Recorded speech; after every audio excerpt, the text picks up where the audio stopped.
भाई देश को चलाना है तो सरकार को जितनी इनकम मिलनी है, सरकार उस इनकम को किस तरह से खर्च करना है, उसका कंप्लीट ब्यौरा तो बनाना ही है, जिसको हम बोलते हैं बजट। सरकारी बजट, जिसके बारे में अपने पिछले वीडियो में जाना कि क्या होता है, उसके कौन कौन से घटक होता है। लेकिन अब हमें समझना पड़ेगा विभिन्न देशों के द्वारा जो बजट बनाया जाता है, गवर्नमेंट जो बजट तैयार करती है वो कितने टाइप, क्योंकि हर एक देश में अपना अपना प्रेफरेंस होता है।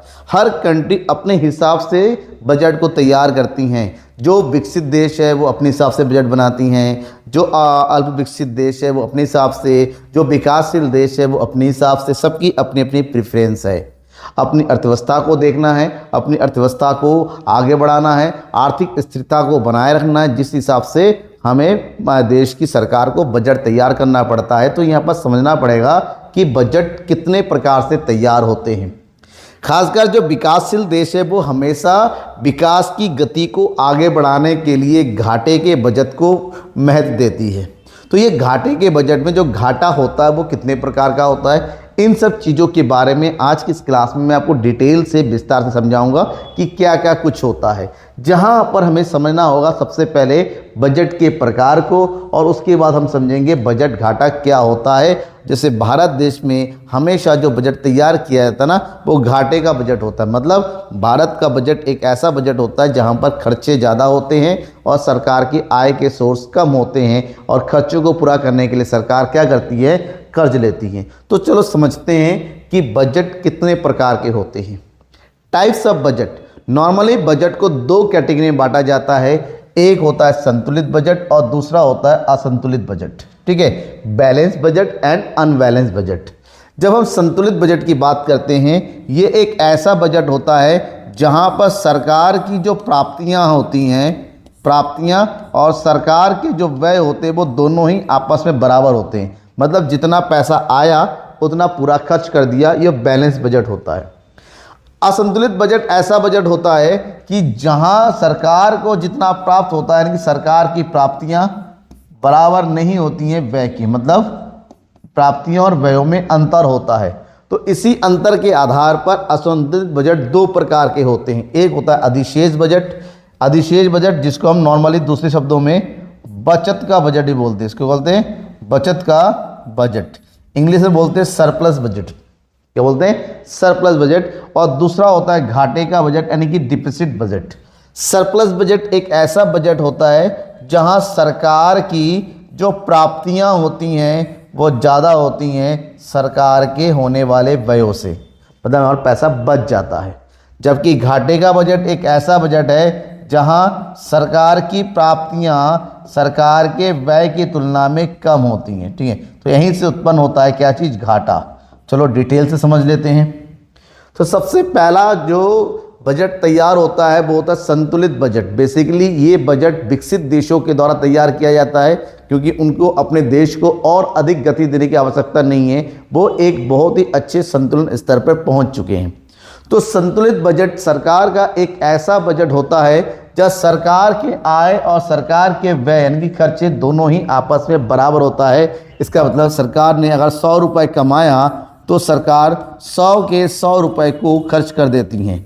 और ख़ासकर ये बजट बेसिकली केवल और केवल विकसित देशों के द्वारा अपनाया जाता है, वो भी बहुत ही कम। ठीक है, क्यों? क्योंकि यहाँ पर सरकार आर्थिक गति को पुश नहीं करती, जितना आया उतना ही खर्च कर देती हैं। एक बैलेंस वे में आगे बढ़ाया जाता है देश की सरकार को कि जितना रेवेन्यू आया उतना ही हम क्या कर रहे हैं, खर्च कर रहे हैं। अलग से पैसा लेने की जरूरत नहीं है, अलग से कर्जा लेने की जरूरत नहीं है।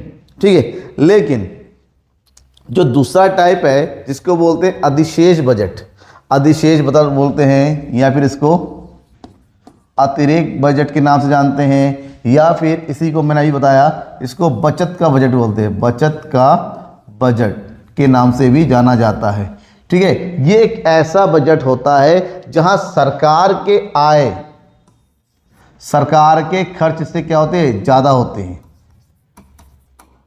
ठीक है ना, आय से खर्च कम होते हैं। ठीक है, आय से खर्च क्या होते हैं, कम होते हैं। मतलब साफ है कि ये एक ऐसी स्थिति होती है कि सरकार ने अगर 100 रुपये कमाया लेकिन सरकार केवल और केवल 80 रुपये खर्च कर देती हैं। इसका मतलब सरकार के पास 20 रुपये क्या होते हैं, बचत के बच जाते हैं।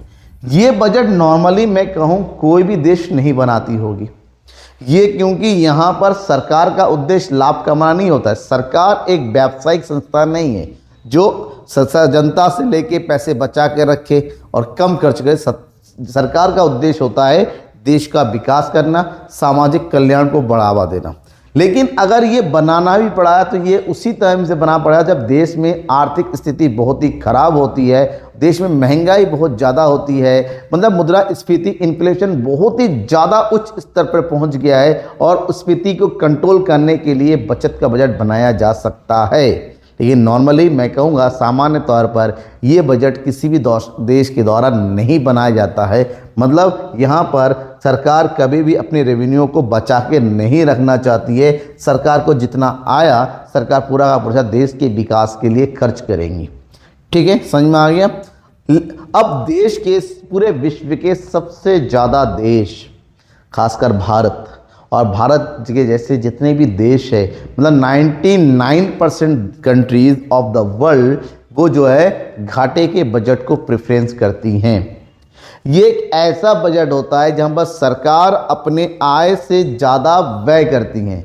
अगर मान लो सरकार की इनकम 100 रुपये है तो सरकार 120 रुपये खर्च कर देती हैं, तो ये जो 20 रुपये माइनस में जा रहा है, सरकार इस खर्च को पूरा करने के लिए कर्जा लेती है दूसरे देशों से या फिर केंद्रीय बैंक से।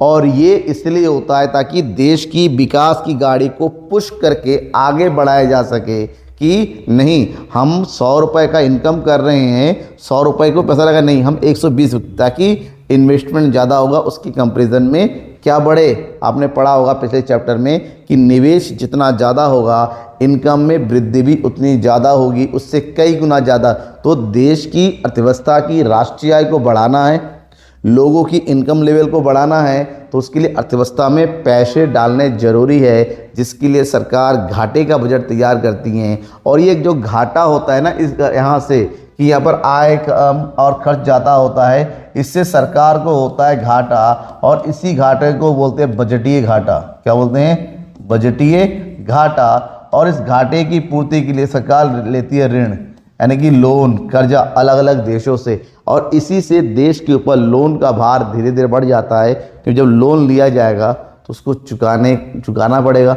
उसका ब्याज भी दिया जाना पड़ेगा। लेकिन क्या करना है, देश की विकास की गति को आगे बढ़ाना है तो सरकार को घाटे का बजट बनाना ही पड़ता है। ठीक है, अब आगे बढ़ते हैं। नेक्स्ट है बजट घाटा। अब सरकार अगर घाटे का बजट बनाती हैं, कौन से घाटे का बजट बनाती हैं, तो घाटे के बजट से ही क्या निकल के आता है, घाटा होता है, बजट घाटा होता है। मतलब एक ऐसी स्थिति जहां पर सरकार की बजट प्राप्तियों के कंपैरिजन में सरकार के बजट व्यय ज़्यादा होते हैं, खर्चे ज़्यादा होते हैं। मतलब जब व्यय ज़्यादा और इनकम कम हो तो उसी स्थिति को ही हम बोलेंगे घाटा। वही तो होता है ना हमारा लॉस। तो सरकार को होने वाले इसी लॉस को बजट घाटा बोलते हैं। अब बजट घाटा क्या होता है वो समझने के बाद घाटा कितने प्रकार का होता है वो समझना होगा। अगर बजट घाटे को हम क्लासीफाई करते हैं, ग्रुप में बांटते हैं, तो ये 3 प्रकार का घाटा होता है। नंबर 1 राजकोषीय घाटा, नंबर 2 राजस्व घाटा और नंबर 3 प्राथमिक घाटा। That is fiscal deficit, revenue deficit and primary deposit. अब ये घाटा देखिए, नॉर्मली ये कहते हैं कि घाटा मतलब क्या होता है, घाटा का मतलब होता है सरकार के व्यय माइनस सरकार को प्राप्त होने वाले आय। अगर सरकार ने खर्च कर दिया मान लो 1000 करोड़ रुपए और सरकार की इनकम केवल है 920 करोड़, इसका मतलब घाटा कितने करोड़ का हो रहा है, 80 करोड़ का। इस 80 करोड़ की पूर्ति सरकार अलग अलग तरीके से। अब हमें ये समझना पड़ेगा कि ये जो घाटा हो रहा है ना, ये 80 करोड़ किस लिए हो रहा है, क्या इसमें किस प्रकार का घाटा है। इसमें ऐसा तो नहीं है कि दूसरे देशों को लोन का पैसा इंटरेस्ट देना उसका हो गया, या फिर रेवेन्यू हो गया, या फिर फिस्कल हो गया। तो घाटे को भी हम 3 कैटेगरी में बांटते हैं। घाटे को कैटेगराइज करने के आधार पर, इनकम और एक्सपेंडिचर को कैटेगराइज करने के आधार पर, दैट इज कौन कौन सा हो गया, राजकोषीय, राजस्व और प्राथमिक। अब इन तीनों को विस्तार से समझो। सबसे पहला है राजस्व घाटा। राजस्व घाटा एक ऐसा घाटा होता है जिसमें केवल और केवल राजस्व प्राप्तियों को और राजस्व व्ययों को शामिल किया जाता है। मतलब इसमें बजट, गवर्नमेंट बजट के जो है रेवेन्यू रिसीप्ट्स और रेवेन्यू एक्सपेंडिचर को शामिल किया जाता है। मतलब इसमें उन मदों को शामिल किया जाता है जिसकी देश से की संपत्तियों या देश के दायित्व पर इसका कोई भी प्रभाव ना पड़े।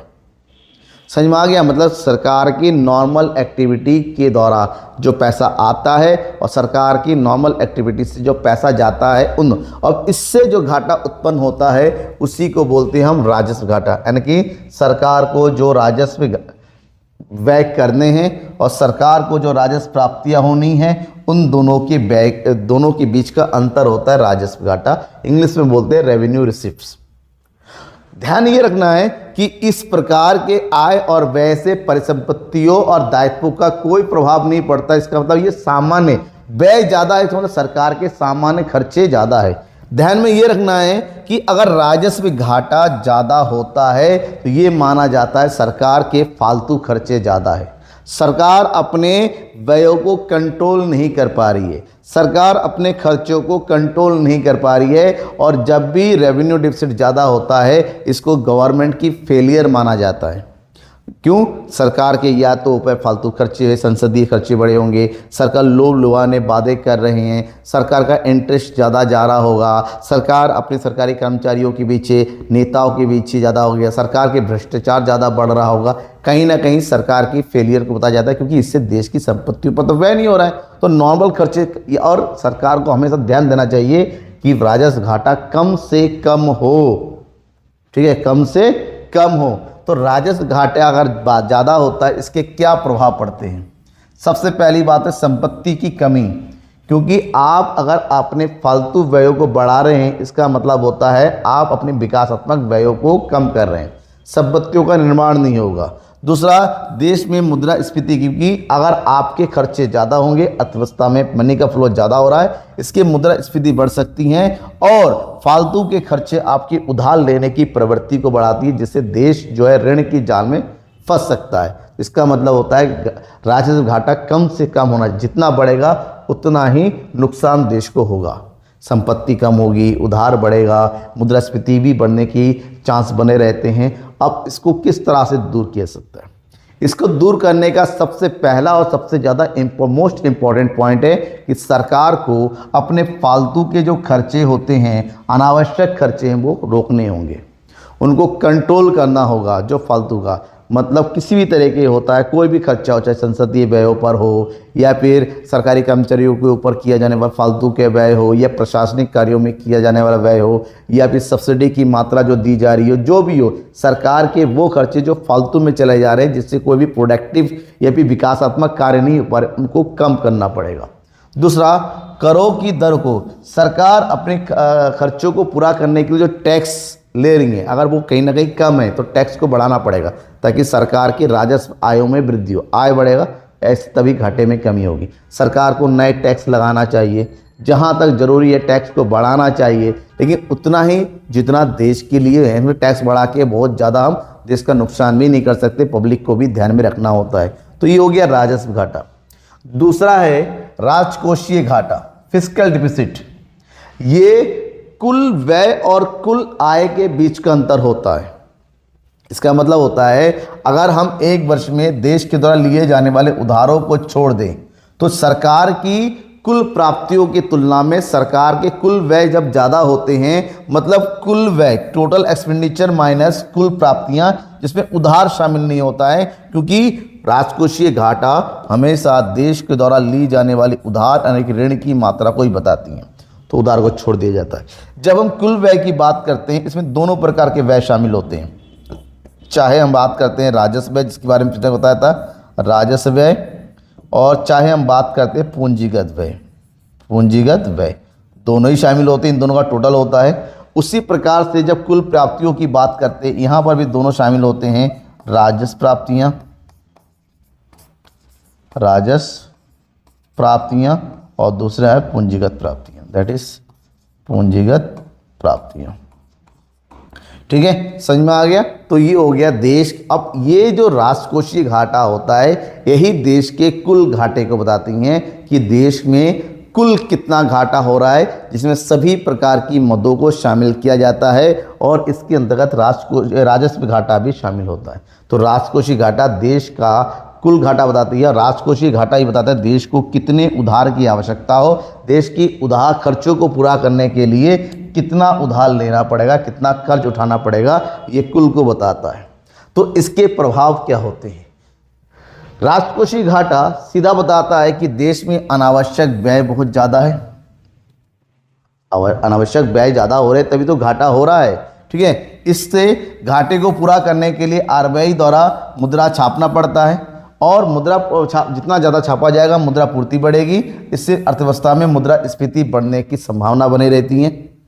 और आगे देश का जितना भी ज़्यादा राजकोषीय घाटा होगा आपको लोन लेना पड़ेगा और आपने जो लोन लिया है उसका एक बड़ा भाग ब्याज के रूप में चुकाना पड़ेगा। और अगर ब्याज बढ़ेगा तो जाहिर सी बात है फ्यूचर में जो भी डेवलपमेंट वर्क आप करने जाएंगे वो कुछ ना कुछ रुक जाएगा, क्योंकि सबसे पहले आपको ब्याज की रकम चुकानी होती है। पहला प्रेफरेंस इंटरेस्ट पेमेंट हो जाएगा, ना कि डेवलपमेंट करना। तो कहीं ना कहीं राजकोषीय घाटा अगर जितना कम होता है उतना ही अच्छा होता है। तो राजकोषीय घाटे को कम करने के लिए कुछ उपाय किए जाते हैं, जैसे सार्वजनिक व्ययों में कमी करना, जहां तक पॉसिबल हो गवर्नमेंट को अपने फालतू के अनावश्यक के जो छोटे मोटे खर्चे होते हैं वो कम करने पड़ेंगे। बोनस, अवकाश, नकदीकरण और सब्सिडी में कमी करनी पड़ेगी। राजस्व उत्पन्न करने के लिए टैक्स बढ़ाने पड़ेंगे और सार्वजनिक क्षेत्र की इकाइयों का विनिवेश करना होगा जो लॉस में चल रहे हैं, जिसके लिए सरकार फालतू में खर्च कर रही है। उन सब क्षेत्रों को सरकार निजी क्षेत्र में बदलना पड़ेगा ताकि वहाँ से इनकम हो और लाभ घाटे को कम से कम किया जाए। अब जो घाटा हो रहा है राजकोषीय घाटे में, उसमें सब कुछ शामिल है, मतलब जो देश के विकास के लिए खर्च हो रहे वो भी घाटा और देश के विकास के लिए नहीं वो भी जुड़ के आ जाता है। तो यहाँ पर हमें वो घाटा ज्ञात करना पड़ेगा जो केवल देश के लिए हो रहा है, क्योंकि एक हिस्सा तो विदेश चला जाता है। कैसे? उधार के ब्याज चुकाने में। तो हमें पता करना पड़ेगा प्राथमिक घाटा। प्राथमिक घाटा वो घाटा हो जाए जो वास्तव में देश के लिए खर्च होता है, मतलब विदेशों को विदेश संस्थाओं पर से लिए गए ऋणों पर जो ब्याज चुकाते हैं। तो राजकोषीय घाटे में से अगर ब्याज की रकम को माइनस कर दे, घटा दे, तो जो बचता है उसी को हम प्राथमिक घाटे के नाम से जानते हैं। तो यहाँ फार्मूला बनता है राजकोषीय घाटा माइनस ब्याज का भुगतान, जो देश के वास्तविक घाटे को बताता है कि ये लो इतना घाटा है। मान लीजिए टोटल घाटा हो गया 10,000 करोड़, उसमें से 5,000 करोड़ केवल और केवल हम ब्याज का भुगतान कर रहे हैं, मतलब 5,000 करोड़ ऐसा है जो प्राथमिक घाटा है जो देश के विकास के लग रहा है, बाकी सब ब्याज के लिए जा रहा है। अब सोचो ब्याज देने के लिए भी हम उधार लेते हैं। तो इस सब चीज़ों को रोकने के लिए अलग अलग कैटेगरी में घाटे की कैलकुलेशन करनी पड़ती है। ठीक है, समझ में आ गया। तो ये आपका बजट का पूरा पोर्शन और ये चैप्टर भी हमारा यहीं पर कंप्लीट होता है। इस चैप्टर को हमने 2 पार्ट में पढ़ा है। पहले पार्ट में हमने पढ़ा है बजट के अर्थ, उद्देश्य और अंक के बारे में, और इस पोर्शन में हमने पढ़ा है प्रकार और घाटे के प्रकार के बारे में। ठीक है, अगर आपको कहीं पर भी कोई डाउट लगता है इस चैप्टर से रिलेटेड, कोई भी टॉपिक आपको लगता है कि मैंने नहीं पढ़ाया हो या कुछ छूट रहा हो, तो कमेंट बॉक्स में कमेंट करके बताइए कि कौन सा टॉपिक ऐसा है जो आपको पढ़ना है या कौन सा टॉपिक ऐसा है जो आपको समझ में नहीं आया। तब तक के लिए मैं आपसे आज्ञा चाहता हूँ। ठीक है, इजाज़त दीजिए, तब तक के लिए बाय एंड थैंक यू।